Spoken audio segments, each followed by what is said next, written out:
Next, on to neuroradiology. This is a person who has a normal MRI, although to me it kind of looks like, oh, you know, Thor and Odin. This is the eyes, the nose, the little beard, the mustache there. This is actually the fourth ventricle. And this is a normal brain MRI with great detail. Normal structures. These are all the normal structures. And now let's say that you don't know what a normal structure is. Look on the bright side. Does it look the same on the other side? You got two at the same time, they look equal, it's normal. We are made in mirror images on both sides of our body. So if the other side looks the same as this side, it's normal. Normal MRI. Look, absorb, meditate. Om Namah Shivaya. Next. This is a normal MRI of the brain. This is your cerebellum. This is the fourth ventricle. This is the corpus callosum. This is the normal brain. That's my nose. That's my pharynx. Pharynx, sinuses. This is the pons and your medulla oblongata and your brain stem. Cerebellum, normal brain, corpus callosum, ventricles, pons, brainstem. This shows you that the MRI is superior for looking for the posterior fossa. The MRI is superior looking at the brainstem. The MRI is superior for looking for cancers, for abscesses, infections. The MRI is superior for looking for everything except blood. When you're looking for blood, the best thing is a CAT scan without contrast. Well, look at this. It's a CAT scan without contrast. Gee, I don't know a corpus callosum from a corpus cavernosum. I can't tell, but I'll tell you what, I don't have that thing on the other side. So this must be abnormal, because I only got one of them. So this is an epidural hematoma. Why epidural? Because it's pushing in the brain. Epidurals are arterial. Epidurals have higher pressure. Epidurals can push in the brain. Epidurals, higher pressure pushing in the brain. Epidural, like a lens. Epidural. Epidurals are higher pressure. This is the brain. Sorry, I got a sort of an egg-shaped brain here. This is an epidural because it's higher pressure. It's an arterial bleed. Subdurals are venous bleeds. Because they're venous bleeds, they're lower pressure. Because they're lower pressure, the venous bleed conforms and goes around the shape of the brain. Now, you can herniate with either one of them. It's just that one makes a different shape than the other. The most accurate test for blood is a CT scan without contrast. This is a big collection of blood compressing that lateral ventricle. You notice that this lateral ventricle with cerebrospinal fluid going black is bigger than this one, smaller. Why? Because the bleed has compressed it. Another epidural, lens-shaped, clearly visible because blood looks like contrast on a CAT scan. Blood has the same density as contrast on a CAT scan. Subdural, going around the brain, conforming to the shape of the brain. Now, you'll see here that the ventricle has been compressed, obscured, obliterated, eliminated, gone. Here, this ventricle is open. This is the sign of pressure and mass effect. This is a person who's trying to herniate their brain. This person needs intubation, hyperventilation, mannitol, and surgical evacuation. Intubation, mannitol, and evacuation to drain this out before they herniate. Subdurals conform to the shape of the brain. How do I know it's an acute subdural? Because acute blood looks white. Acute blood looks white. Acute blood looks white. Acute blood looks like contrast. Acute blood looks like contrast. Acute blood looks white. Chronic blood looks darker. Chronic blood looks more like cerebrospinal fluid. You notice it's not shifting the brain. The ventricle is open. Whereas this one is shifting the brain. The ventricle has been squished shut. Chronic. The blood has started to be reabsorbed. It's lower density. Looks more grayish. Chronic, lower density, not making you herniate. This is a person who's got a chronic subdural hematoma. You could have these for years. It doesn't necessarily mean anything. If they're asymptomatic, you do nothing. If they're symptomatic, you drain. This one is symptomatic. You see that? Get back over there. Get back over there. Get back over there. Move over. Move. What are you doing back over there? You're supposed to be over there. Because this is a huge, massive subdural hematoma that has caused brain herniation. In other words, it's not whether it's a subdural or epidural that tells you whether or not you're going to herniate. It is whether it is larger or not. The larger one is worse. So, this subdural hematoma pushes the brain over, and the larger one is worse. Intubation, hyperventilation, and evacuation as soon as you can drill a hole through my head.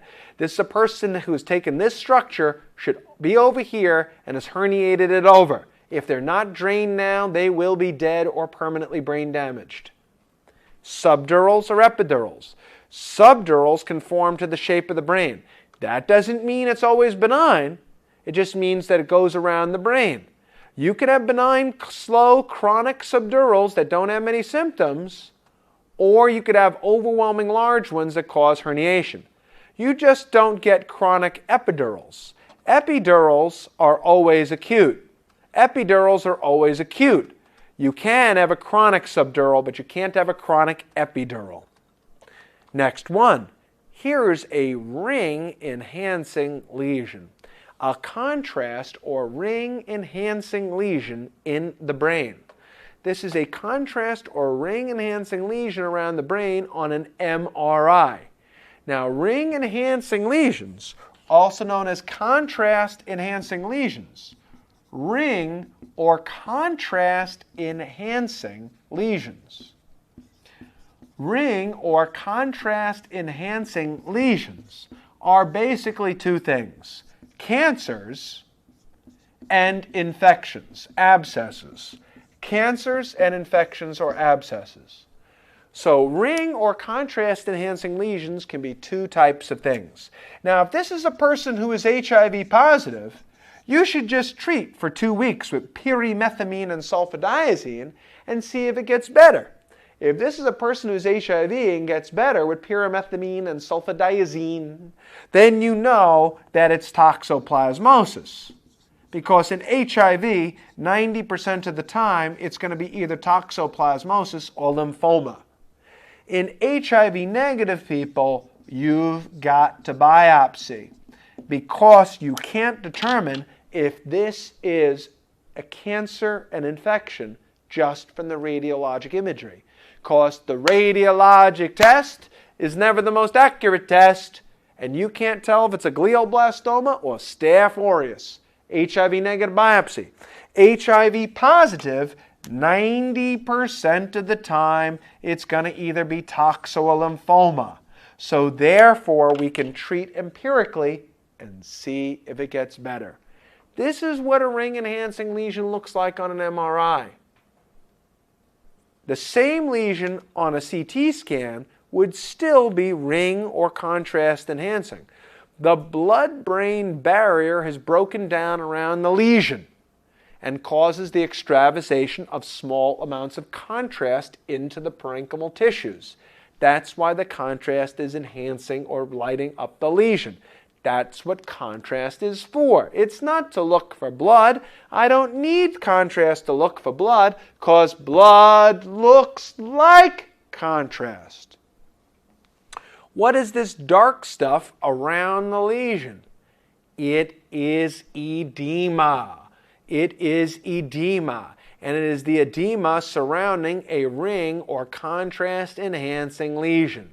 So this is cerebral edema surrounding this lesion. These are both ring-enhancing lesions. MRI, CT. MRI, CT. And the edema around it.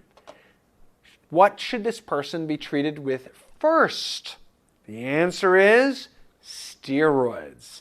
Steroids for the brain are used to decrease the edema around the lesion, for the swelling around the lesion, to decrease the likelihood of herniation and seizures. Steroids will not help in subdural and epidural, but steroids will help with cancers and the edema surrounding cancers and infections. This edema should be treated with steroids. This is a person who's got an MRI showing multiple metastatic lesions. That's a metastasis, that's a met, that's a met. The dark stuff is the edema in the brain surrounding the metastases to the brain. This person needs steroids. Steroids in the brain are to decrease the swelling surrounding cancers and infection, decrease the risk of herniation, decrease the risk of seizures. Cancer, edema, give them steroids. Now, the lesions that are metastatic to the brain, lung, breast, colon. This is understandable because lung cancer is the #1 cause of cancer in the United States, of cancer death. Therefore, lung cancer, it's expected that it should cause metastatic disease to the brain. It's simply the #1. Breast and colon go to the brain simply numerically. If you say that 3% or 5% of lung, breast, colon, prostate go to the brain, it's understandable. They're the most common cancers. 5%, it goes in the numbers. Why is melanoma #4? Melanoma likes to eat your brain. Although melanoma is only 1 to 2% of all cancers, all cancer deaths, that is, it has a very unusual predilection for metastasis to the brain. So melanoma and prostate cancer are up here very close to each other as a cause of metastatic disease to the brain. Even though prostate cancer is enormously common, it stays local or goes to the bones. Melanoma likes to eat your brain. This patient, multiple lesions here with contrast enhancement and also edema surrounding these lesions. Next image. This is diffuse symmetrical atrophy. This is a person who's got enlarging ventricles and hydrocephalus, but also you'll see that the gyri and the sulci are abnormal. This is diffuse symmetrical atrophy. This is a person who could have HIV. This is a person who could be an alcoholic. This is a person who could be an alcoholic, have HIV, or be 100 years old. This is diffuse symmetrical atrophy, and this is the enlargement of the ventricles, and this is a person who has dilation of the sulci. And this is diffuse symmetrical atrophy. Age, alcohol, HIV effect on the brain. In this case, it happens to be HIV, but you couldn't tell that just by looking at the CAT scan. Diffuse symmetrical atrophy, where the gyri and the sulci become enlarged. The sulci are becoming enlarged, which is the space in between the gyri. And the ventricles become enlarged as the brain floats out to fill the skull, because the body doesn't want the brain flopping around, hitting the skull, hitting the skull, hitting the skull, so it floats out to fill the calvarium, the inner portion of the skull. Diffuse symmetrical atrophy. This is a head. Yes, it's a head. Well, why am I showing you skull x-rays? What is the utility of the skull x-rays? Okay. The utility of the skull x-rays is that what happens is that the person gets multiple punched out lesions. Skull x-rays are not useful for fractures, because if you have a fracture, what you really want to know is there blood? So if you're looking at head trauma, don't order skull x-rays. If you have head trauma, the best thing to look at with head trauma is a CAT scan. With head trauma, the answer is loss of consciousness equals CT, not skull x-rays. Just say no to skull x-rays, because you could have an abnormal and have no blood. You can have a negative skull x-ray and have blood. So if I'm really looking for blood, I need a CAT scan. Trauma to the head, I'm looking for blood. So therefore, I'm looking with a CAT scan. This is myeloma. Myeloma, multiple punched out lesions, sometimes known as a salt and pepper skull. Multiple punched out lesions, sometimes known as a salt and pepper skull. Multiple punched out lesions. You see this the skull looking a little like Swiss cheese. Myeloma is one of the only remaining indications for skull x-rays. Now, I know some of you might say, hey, but where I'm from, we always got skull x-rays with head trauma. We never got a CAT scan. We never got a CAT scan. Never. Well, why not? Because we didn't have a CAT scan. So if you didn't have a CAT scan and you had head trauma, you might get skull x-rays. Just remember, skull x-rays can't tell me what I really want to know, which is, am I going to the operating room to have my blood drained? Myeloma, multiple punched out lesions and lytic lesions. This is a person who has an MRI of the spine, and this shows a lesion pressing against the spinal cord. This thin white thing going down here is the spinal cord. This is a person who's got compression of the spinal cord. You can't tell what from. This happens to be metastatic lymphoma pressing against the cord. This is to show you how beautiful and wonderful the MRI is for looking at the spinal cord. Here is the vertebral bodies. Here is the disc. Here is the spine, and the thin black line is cerebrospinal fluid. The thin black line on either side is cerebrospinal fluid. These are the spinous processes of the vertebra, as well as the cartilage in between them. This is the skin and soft tissue and fat. Look how beautiful each layer is shown. You could see that the cord is very different from the cerebrospinal fluid bath that it sits in, is different from the bone, from the nucleus pulposus of the discs, is different each piece. It's very detailed. MRIs revolutionized neuroradiology. CT myelography, putting a needle in this and putting in contrast, is a dead test. Anybody who used to get a CAT scan with a myelogram, putting contrast into the cerebrospinal fluid and hanging them upside down with their ankles to see if the contrast gets blocked, is a dead test. Don't do it anymore. The CT myelogram,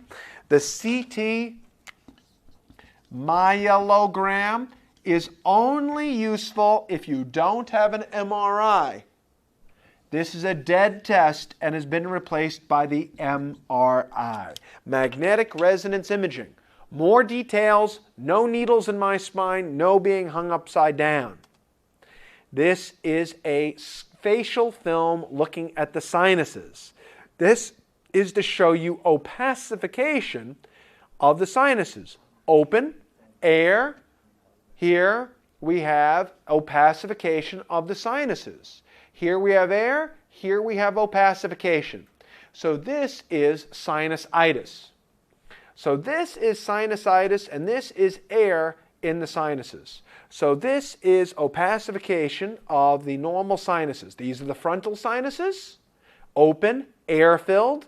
That proves that we were meant to sing, because no one has yet shown me anything that shows there's any benefit to having a sinus except having a better tonal quality of voice, like a loudspeaker for your mouth and face. Because other than that, the only point of sinuses seems to make your skull lighter and create a space for infection. Sinusitis. Now, what's the most accurate test for sinusitis? Is it a CAT scan showing opacification here of the sinuses? No, it's a biopsy. Can you look at that CAT scan and tell me if there's strep, if there's anaerobes? Can you look at that CAT scan and tell me if there is an infection in there? And the answer is the radiologic test is never the most accurate test because you've got to biopsy and put a needle into those sinuses. Air fluid level, opacification of the sinuses.